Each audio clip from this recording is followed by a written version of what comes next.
and reproduce. That's why we're so good at what we do, why fish are so good at swimming, why birds are so good at flying, why aardvarks are so good at digging, why humans are so good at thinking. That, in essence, is Darwinism.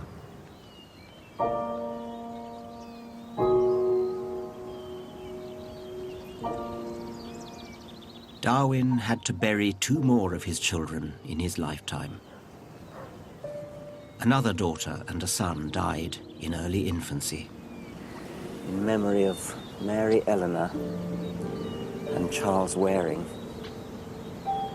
children of Charles Darwin. Darwin confronted grief in his own way. He found solace, I think, in the very earth in which he had to bury his children. For his last book, he turned to earthworms. Darwin was fascinated by how little by little, over huge lengths of time, their slow turning of the soil churned the whole surface of the earth. Nature's ploughs had their own extraordinary underground economy, a damp, dark, life-and-death struggle, to which we humans were totally oblivious. "I doubt," Darwin wrote, "whether there are many other animals which have played so important a part in the history of the world."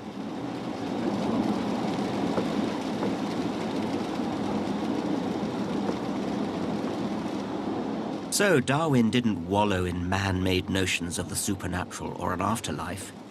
His down-to-earth wonder at nature was his cure for loss of faith. I'm going to visit someone with a similar outlook, the philosopher Dan Dennett. I've known him for 25 years. We're the same age, but I think of him as a kind of intellectual elder brother.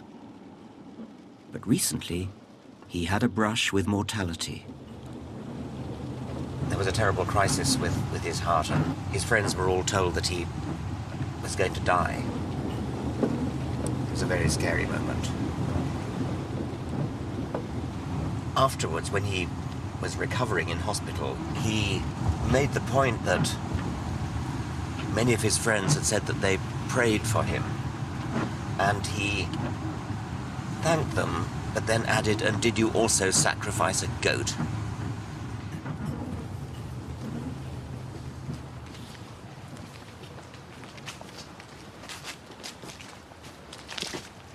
Dan has no shred of faith in God or eternity. Does he think his Darwinism would deny people comfort? I think it only undermines a crutch that they don't need, and that's the crutch of an absolute immortal soul. That's an idea that a lot of people think is very important. And what it does, of course, is it replaces it with the idea of a material, mortal soul. Yeah, we have souls, but they're made of neurons. And the little neurons individually are just blind little biorobots.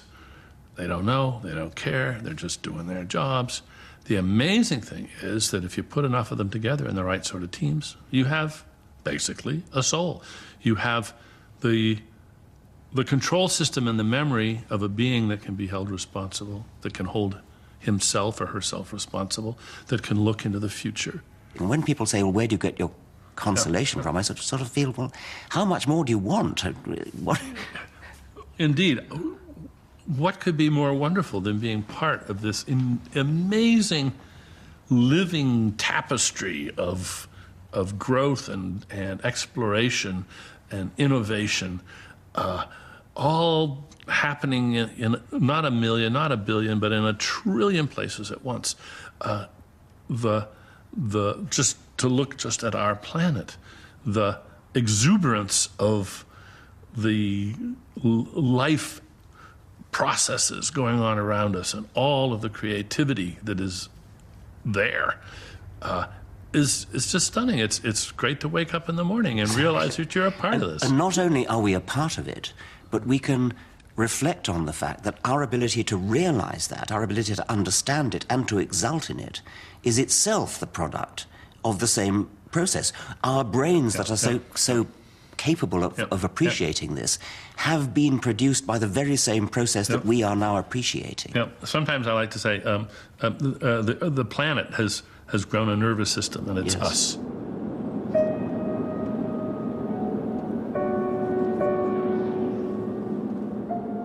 Charles Darwin died in 1882. "I'm not in the least afraid to die," he whispered to his wife Emma in his last days. Darwin had wanted to be buried in Down, next to his 2 dead children. In the event, however, the scientific establishment insisted on the accolade of burial in Westminster Abbey. A host of scientists, philosophers, and celebrities attended on the day. In true C of E style, the church attempted to absorb the man who had brought down the house. Yet, even so, the Archbishop of Canterbury turned out to be indisposed, and the God-fearing Prime Minister, William Gladstone, pleaded prior engagements. Perhaps not for them the funeral of the scientist whose work, more than any other, has proved the biblical creation story shallow and wanting.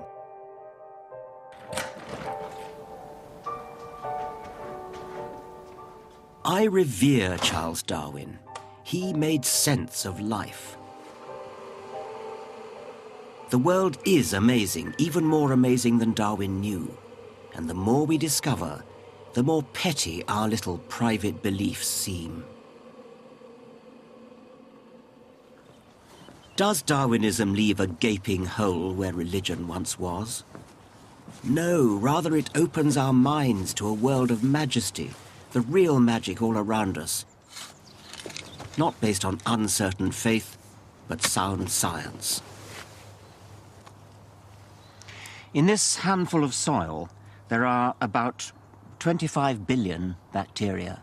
That's 4 times the entire human population of the planet. We humans and the animals we can actually see are a tiny fraction of life on Earth. In the perspective of the universe, the vastness of the universe and of geological time, we are insignificant. Some people find that thought disturbing, even frightening. Like Darwin, I find the reality thrilling.